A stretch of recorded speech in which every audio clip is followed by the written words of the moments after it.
Hello friends, मैं आपका दोस्त नदीम हैदर। हम सीआरपीसी में सेक्शन 45 तक कवर कर चुके हैं, 45 तक। अब हम इस वीडियो के अंदर जो स्टार्ट करेंगे वो सेक्शन 46 से स्टार्ट करेंगे। देखिए, जो सेक्शन 46 है वो बात करता है अरेस्ट हाउ मेड, मतलब गिरफ्तारी कैसे की जाएगी, उसके बारे में बात करता है। तो इस सेक्शन का जो सबसेक्शन 1 है वो ये कहता है कि जब भी कोई पुलिस ऑफिसर या फिर कोई अदर पर्सन है, मतलब कि पुलिस ऑफिसर के अलावा अगर कोई पर्सन अरेस्ट करने जा रहा है किसी व्यक्ति को, क्योंकि इससे पहले के जो हमने सेक्शन पढ़े हैं उसमें हम जान चुके हैं कि पुलिस ऑफिसर के अलावा भी कोई दूसरा व्यक्ति, कोई भी व्यक्ति अरेस्ट कर सकता है किसी व्यक्ति को। कब कर सकता है वो हम ऑलरेडी कवर कर चुके हैं। तो अब इस सबसेक्शन की बात करते हैं कि जब भी पुलिस ऑफिसर या कोई भी अदर पर्सन किसी व्यक्ति को अरेस्ट करने जा रहा है, अगर उस पुलिस ऑफिसर के द्वारा या उसके द्वारा, उस अदर पर्सन के द्वारा कहने पर जो वो व्यक्ति है जिसको अरेस्ट किया जाना है वो अपने आप को समर्पित कर देता है। पुलिस ऑफिसर के कहने पर वो अपने आप को सरेंडर एक तरह से कर रहा है, समर्पित कर रहा है उसको, वो कस्टडी में उसके चला जा रहा है, तो वो पुलिस ऑफिसर या अदर व्यक्ति जो है उसको अरेस्ट कर लेगा। सपोज़ करिए पुलिस ऑफिसर के कहने पर वो अपने आप को समर्पित नहीं कर रहा है या फिर भागने की कोशिश करता है, तो उस केस में जो पुलिस ऑफिसर है या फिर वो अदर पर्सन है जो अरेस्ट करने के लिए गया है उस व्यक्ति को, वो उस व्यक्ति की बॉडी को टच कर सकता है, उस व्यक्ति को कन्फाइन करके रख सकता है अरेस्ट करने के लिए उसको। अब इस सबसेक्शन का जो 1 है इसका प्रोवाइज़ो क्या कहता है? इसका प्रोवाइज़ो जो बात करता है एक तरह से वोमेन के अरेस्ट से रिलेटेड बात कर रहा है कि जहाँ पर किसी महिला की गिरफ्तारी की जा रही, किसी स्त्री की गिरफ्तारी की जा रही है, तो उस केस में ये है कि अगर किसी स्त्री की गिरफ्तारी की जा रही है, किसी वोमेन की गिरफ्तारी की जा रही है, अरेस्ट किया जा रहा है, तो अगर उस वोमेन को खाली ओरल में इंटीमेशन देने पर कि उसको अरेस्ट किया जा रहा है इस वजह से, इस कारण से वो अपने आप को समर्पित कर देती है, वहाँ पर तो कोई प्रॉब्लम नहीं है, तो वहाँ पर उसको अरेस्ट कर लिया जाएगा। पर अगर उस सर्कमस्टेंस हैं, जो परिस्थितियाँ हैं वो कुछ ऐसी हैं, एग्जाम्पल के तौर पे अगर बात करें कि उसके भागने का संदेह है या कुछ ऐसा लग रहा है कि उसको अरेस्ट नहीं किया जाएगा, तो वहाँ पर वो पुलिस ऑफिसर जो है उस वोमेन की बॉडी को टच करके जो है उसको गिरफ्तार कर सकता है, अरेस्ट कर सकता है। पर देखिए, अरेस्ट जो किया जाएगा वो फीमेल पुलिस ऑफिसर होगी उसके द्वारा अरेस्ट किया जाएगा। सपोज़ करिए सर्कमस्टेंस ऐसी है कि ना ही जो फीमेल पुलिस ऑफिसर है वो अवेलेबल है, और जो सर्कमस्टेंस है वो ऐसी है कि उसको अरेस्ट करने के लिए टच करना ज़रूरी है, तो उस केस में वो पुलिस ऑफिसर उसको टच करके उस वोमेन को अरेस्ट कर सकता है। पर सबसे पहले इसी चीज़ का ध्यान रखी जाएगी, इस बात का ध्यान रखा जाएगा कि पुलिस ऑफिसर जो फीमेल पुलिस ऑफिसर है वो होनी चाहिए। अगर नहीं है तब उस केस में, और सर्कमस्टेंस ऐसी बननी है, परिस्थितियाँ ऐसी बननी है, तो तभी उस वोमेन को टच करके अरेस्ट किया जा सकता है पुलिस ऑफिसर के द्वारा। इस सेक्शन का जो सबसेक्शन 2 ये कहता है कि अगर जिस व्यक्ति को गिरफ्तार किया जा रहा है, अगर वो व्यक्ति किसी तरीके से किसी बल का प्रयोग कर रहा है, मतलब जो पुलिस ऑफिसर उसको अरेस्ट कर रहा है वो अरेस्ट ना कर पाए उसको, वो किसी तरीके से उस अरेस्ट का, गिरफ्तार होने का जो है प्रतिरोध कर रहा है, फिर उस गिरफ्तारी से बचने का प्रयत्न कर रहा है, अटेम्प्ट कर रहा है, तो उस केस में जो पुलिस ऑफिसर या कोई अन्य व्यक्ति जो कि उस व्यक्ति को गिरफ्तार करने के लिए आया है, वो जितने भी नेसेसरी मीन्स हैं उनका यूज़ कर सकता है, उपयोग कर सकता है, सभी साधनों का उपयोग कर सकता है, ताकि वो पुलिस ऑफिसर या वो व्यक्ति उस व्यक्ति को जिसको गिरफ्तार करना है उसको अरेस्ट कर सके। कि अगर बात करें सबसेक्शन 3 की, सबसेक्शन 3 एक तरह से कैसे जो सबसेक्शन 2 हमने पढ़ा है उसी के आगे का एक प्रोवाइज़ो कह सकते हो आप, क्योंकि अब जैसे हमने कहा कि वो किसी भी तरह के जो फोर्स है, किसी भी तरह के कोई मीन्स है उसका यूज़ कर सकता है वो पुलिस ऑफिसर या वो व्यक्ति उस व्यक्ति को अरेस्ट करने के लिए जिसको वो गिरफ्तार करने आया है। पर अब इसका मतलब ये नहीं है कि वो गिरफ्तार करने के चक्कर में उस व्यक्ति को डेथ कर दे, उसकी मृत्यु कर दे। मतलब जिसको गिरफ्तार करने की कोशिश कर रहा है वो भागना चाह रहा है ताकि वो गिरफ्तार ना हो पाए। ऐसा नहीं है कि पुलिस ऑफिसर सीधी रिवाल्वर निकाले और सीधा उसको जो है गोली मार दे क्योंकि वो भागने की कोशिश कर रहा है। सबसेक्शन जो 3 है वो इस चीज़ के लिए मना करता है। आप किसी व्यक्ति को अरेस्ट करने के लिए सब मीन्स का, ऑल नेसेसरी मीन्स जो हैं उनका यूज़ कर सकते हो, पर इसका मतलब ये नहीं है कि आप किसी व्यक्ति की मृत्यु कारित कर दें जिसको आप अरेस्ट करना चाह रहे हैं। पर सबसेक्शन 3 साथ साथ में ये भी कह रहा है कि अगर जिस व्यक्ति को गिरफ्तार किया जा रहा है, अगर उसने जो ऑफेंस किया है उसकी पनिशमेंट डेथ है या लाइफ इम्प्रिजमेंट है, तो उस केस में अगर वो व्यक्ति गिरफ्तारी से भागने के लिए, उससे बचने के लिए प्रयत्न कर रहा है, उस केस में अगर सर्कमस्टेंस ऐसी बनती है, सिचुएशन ऐसी होती है कि उस व्यक्ति की मृत्यु भी कारित करनी पड़े, तो वो मृत्यु कारित कर सकता है पुलिस ऑफिसर। पर देखिए, इसका मतलब बिल्कुल कतई ये नहीं है कि वो पुलिस ऑफिसर एक्सेस फोर्स का यूज़ करें, मतलब जितना ज़रूरी है अरेस्ट करने के लिए सिर्फ इतनी ही फोर्स का या इतनी ही मीन्स का जो है वो यूज़ करेगा। अब सब सेक्शन 4 की अगर बात करें, देखिए सब सेक्शन 4 जो है ये भी एक तरह से वोमेन से रिलेटेड है कि अगर किसी महिला या स्त्री को जो है अरेस्ट किया जा रहा है तो उस केस में उस स्त्री को जो अरेस्ट किया जाएगा वो सूरज छिपने से पहले अरेस्ट किया जाएगा और सूरज निकलने के बाद उस स्त्री को अरेस्ट किया जा सकता है। मतलब आफ्टर सनसेट और बिफोर सनराइज़ उस वोमेन को, स्त्री को अरेस्ट नहीं किया जा सकता। पर देखिए जहाँ पर सरकमस्टेंस ऐसी है, परिस्थितियाँ ऐसी हैं कि इस वोमेन को जो है अरेस्ट किया जाना ज़रूरी है, तो उस केस में जो पुलिस ऑफिसर है सबसे पहले तो वो जुडिशियल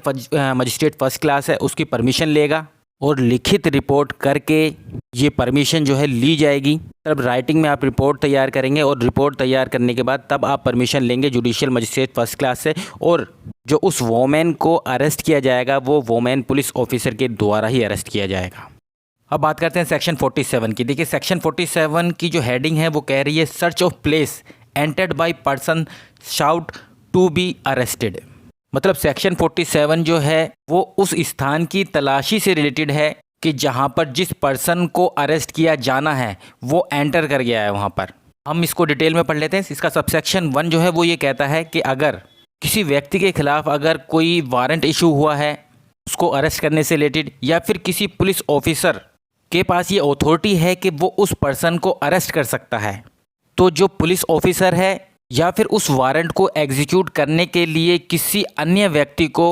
दिया गया है कि वो उस व्यक्ति को अरेस्ट करके लाए, और उनको रीज़न टू बिलीव है, ये विश्वास है कि जिस पर्सन को अरेस्ट किया जाना है वो उस प्लेस के अंदर एंटर कर गया है या फिर उस प्लेस के अंदर है, तो उस प्लेस में, उस जगह में, उस घर में जो भी कोई रेजिडेंस करता है, रहता है, या फिर जिसके चार्ज में वो प्लेस है, उससे वो पुलिस ऑफिसर या वो अन्य व्यक्ति डिमांड करेगा कि वो उसके उस प्लेस को सर्च करना चाहता है उस व्यक्ति को अरेस्ट करने के लिए, और वो व्यक्ति जिसका वो रेजिडेंस, जिस उस प्लेस पर जो रेजिडेंस करता है या फिर जिसके चार्ज में वो प्लेस है, वो उसको प्रवेश करने देगा, एंटर करने देगा उस प्लेस में, और उस प्लेस में तलाशी करने के लिए, सर्च करने के लिए जो भी रीज़नेबल फैसिलिटी होंगी वो सुविधाएं उसको वो प्रोवाइड करेगा, देगा। अब बात करते हैं सबसेक्शन 2 की। देखिए सबसेक्शन 2 सिर्फ इतनी बात कहता है कि जो सबसेक्शन 1 में हमने पढ़ा है उसके अधीन रहते हुए उस प्लेस में एंटर नहीं किया जा सकता। उस व्यक्ति के द्वारा जिसको वो वारंट एग्जीक्यूट करने के लिए दिया गया है, ये कह लीजिए कि जो व्यक्ति वारंट के अधीन कार्य कर रहा है उसका उस स्थान में एंटर किया जाना पॉसिबल नहीं है सबसेक्शन 1 के अकॉर्डिंग। मतलब कि उसके डिमांड करने पर कि उसको सर्च करने दिया जाए उस प्लेस को, तो उस घर में रेजिडेंस करता है या जिसके चार्ज में वो प्लेस है, अगर वो व्यक्ति मना कर देता है उस पुलिस ऑफिसर के पास या फिर उस व्यक्ति के पास जो कि उस वारंट के अधीन रहते हुए कार्य कर रहा है, उस वारंट को एग्जीक्यूट कर रहा है, उसके पास ये पावर है कि वो उस प्लेस में या उस घर पर जो है सर्च कर सकता है, चाहे वो घर जो है, वो प्लेस जो है जिस व्यक्ति को गिरफ्तार किया जाना है उसी का हो या फिर किसी अन्य व्यक्ति का हो वो घर या प्लेस। और इतना ही नहीं, वो पुलिस ऑफिसर या वो पर्सन जो कि वारंट को एग्जीक्यूट कर रहा है उसके पास ये भी पावर है कि वो कोई भी अंदरी या फिर कोई भी बाहरी जो दरवाज़ा है या खिड़की है उस घर का या उस प्लेस का, उसको तोड़ सकता है अगर वो व्यक्ति उसको सर्च करने के लिए मना करता है या एंटर करने के लिए मना करता है उस घर में या उस प्लेस में जिसका वो घर है या जिसके चार्ज में वो प्लेस है। उस केस में जो पुलिस ऑफिसर है वो गेट या फिर दरवाज़ा है उसका वो तोड़ के अंदर एंटर कर सकता है और सर्च कर सकता है। कि इस सबसेक्शन का जो प्रोवाइज़ो है वो ये कहता है कि अगर कोई ऐसा स्थान है या फिर उस स्थान में कोई भी ऐसा कमरा है कि जहाँ पर वो स्थान या वो रूम या वो प्लेस जो है किसी ऐसी स्त्री के द्वारा उपयोग किया जा रहा है, ऑक्यूपाई किया जा रहा है, जो कि किसी कस्टम के अकॉर्डिंग जो है कि रूढ़ी के अनुसार जो है लोगों के सामने नहीं आ सकती। कहने का मतलब सीधा ये है कि एग्जाम्पल के तौर पे हम कह सकते हैं कि एक पर्दा नशीन लेडी है, अगर वो उस घर के किसी कमरे में रह रही है या वो घर में रह रही है पर्दा नशीन लेडी, तो उस केस में जो व्यक्ति एग्जीक्यूट कर रहा है उस वारंट को या फिर पुलिस ऑफिसर है, उस घर में या उस कमरे में या उस प्लेस में एंटर करने से पहले उस स्त्री को, उस फीमेल को इस चीज़ का नोटिस देगा कि वो वहाँ से हट जाए, हट जाने के लिए कहेगा और साथ में उसे उचित सुविधाएं भी प्रोवाइड करेगा। और तब जो है वो उस कमरे को या उस प्लेस को जो है, अपार्टमेंट को जो तोड़कर जो है उसको खोल सकता है या उसमें वो एंटर कर सकता है। अब बात करते हैं सबसेक्शन 3। देखिए सबसेक्शन 3 जो है एक तरह से उस सिचुएशन की बात करता है कि जहाँ पर जो पुलिस ऑफिसर है या जो भी व्यक्ति जो कि वारंट को एग्जीक्यूट कर रहा है वो खुद या फिर कोई दूसरा अदर पर्सन जो कि उस घर के अंदर या उस प्लेस में डिटेन्ड है,